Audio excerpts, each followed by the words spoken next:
Welcome back to Builder's Corner. Today I'm out here with the Thaddeus Frank, and we've got our Alaskan chainsaw mill that we're going to cut up some rounds with. We're going to cut some slabs, I should say. And here's our first piece of 8-foot material we're going to cut up, cedar. And we're going to pull it out of the stack here, get it set up, and test out our equipment.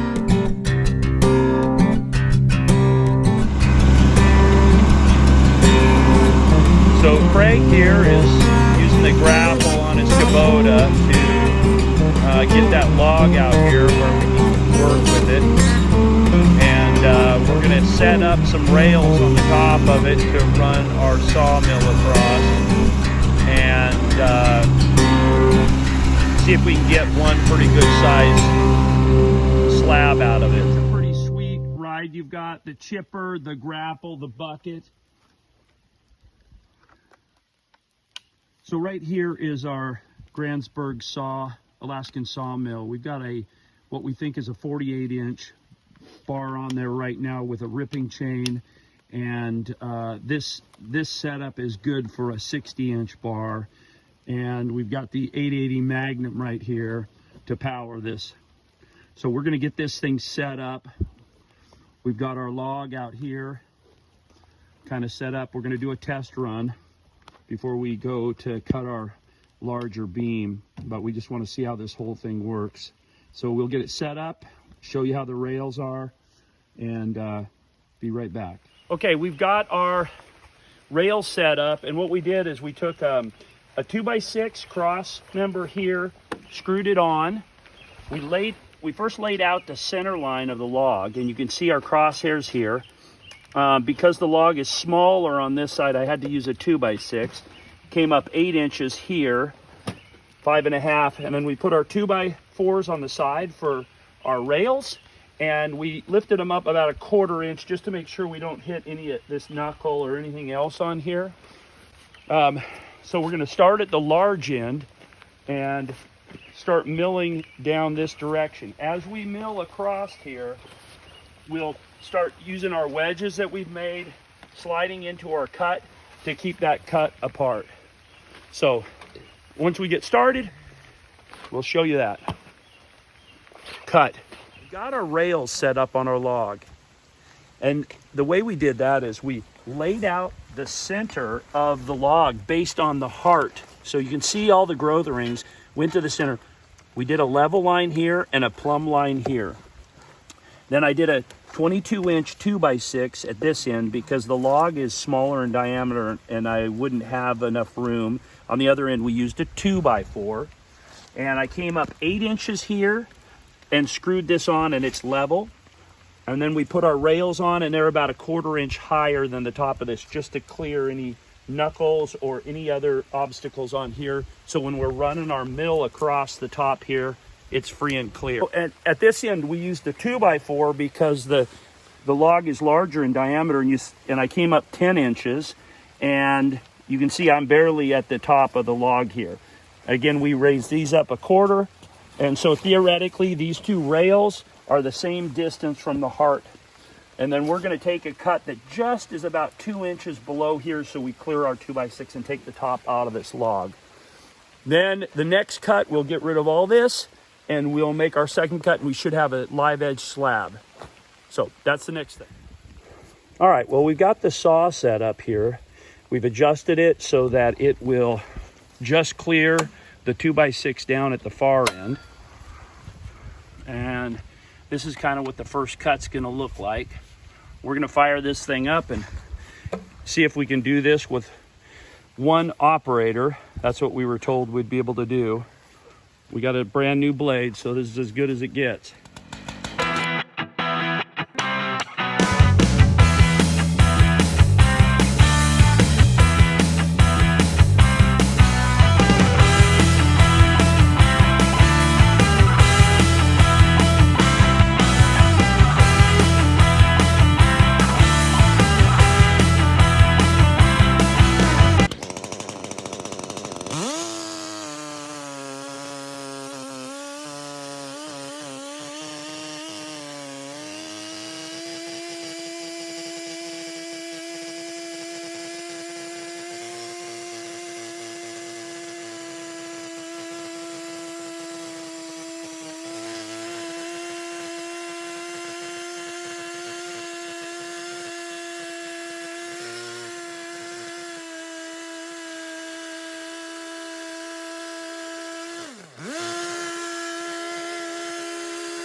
that.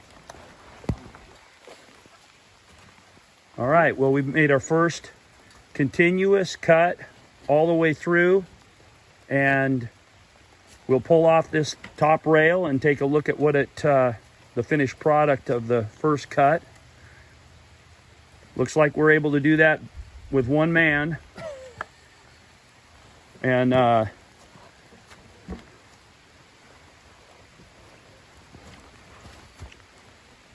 at that. here, Craig, you take over that. You want to lift this off that and set it over here.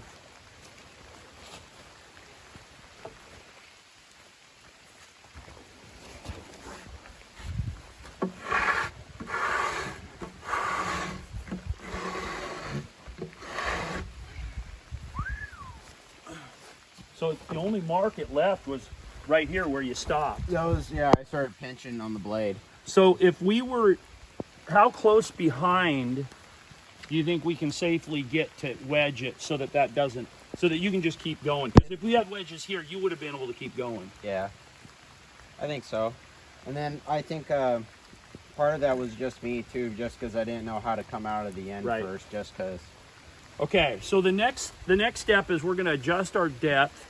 We'll decide on a thickness for this slab, and then we're going to just ride right on top of here and make our next cut, and then we're going to have a live edge slab.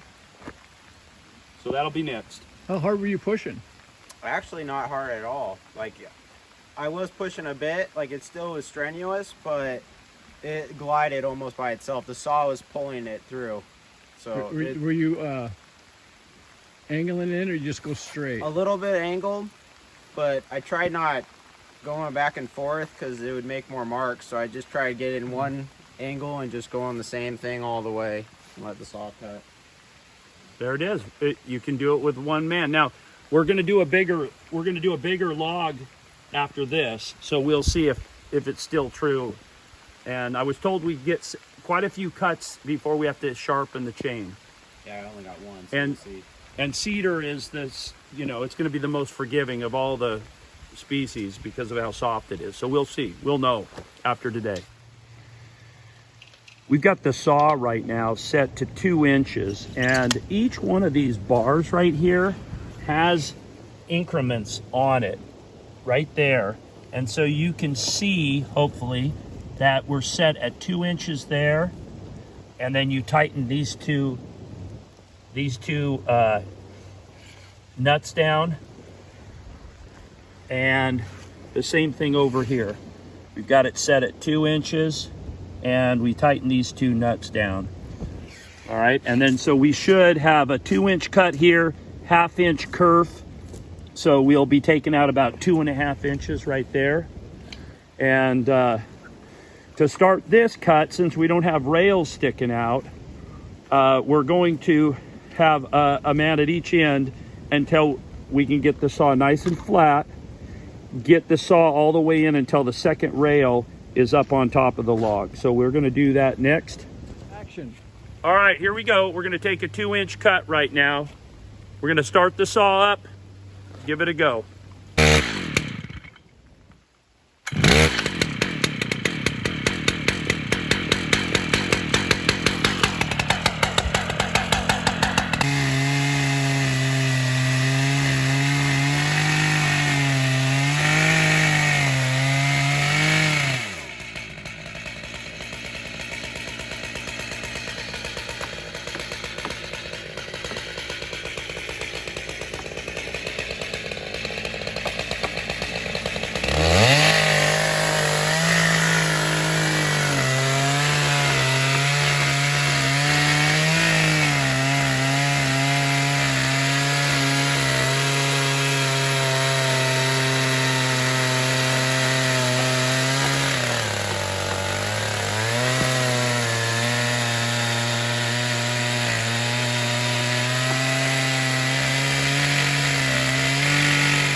So here's what the center of this log looks like, and it's absolutely beautiful. We've taken 3 cuts so far. We took the top off and then cut these 2. These are 2-inch slabs. And the next cut we're going to do is going to be a 4-inch slab. This last cut I assisted on the end, and it seemed like it went pretty smoothly.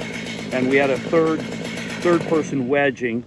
So we're going to set up to do our 4-inch slab next, and that'll be right out of the heart of this. It's a good thing they put the gas on this side. So we just about got to the end of our 4-inch slab, and we ran out of fuel.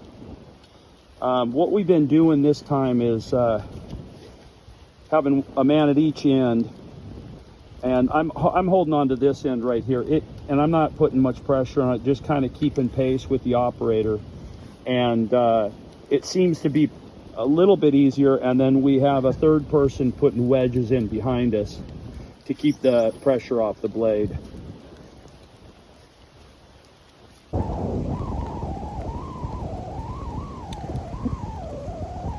Okay, right here, we just about finished our 4-inch slab and we ran out of fuel.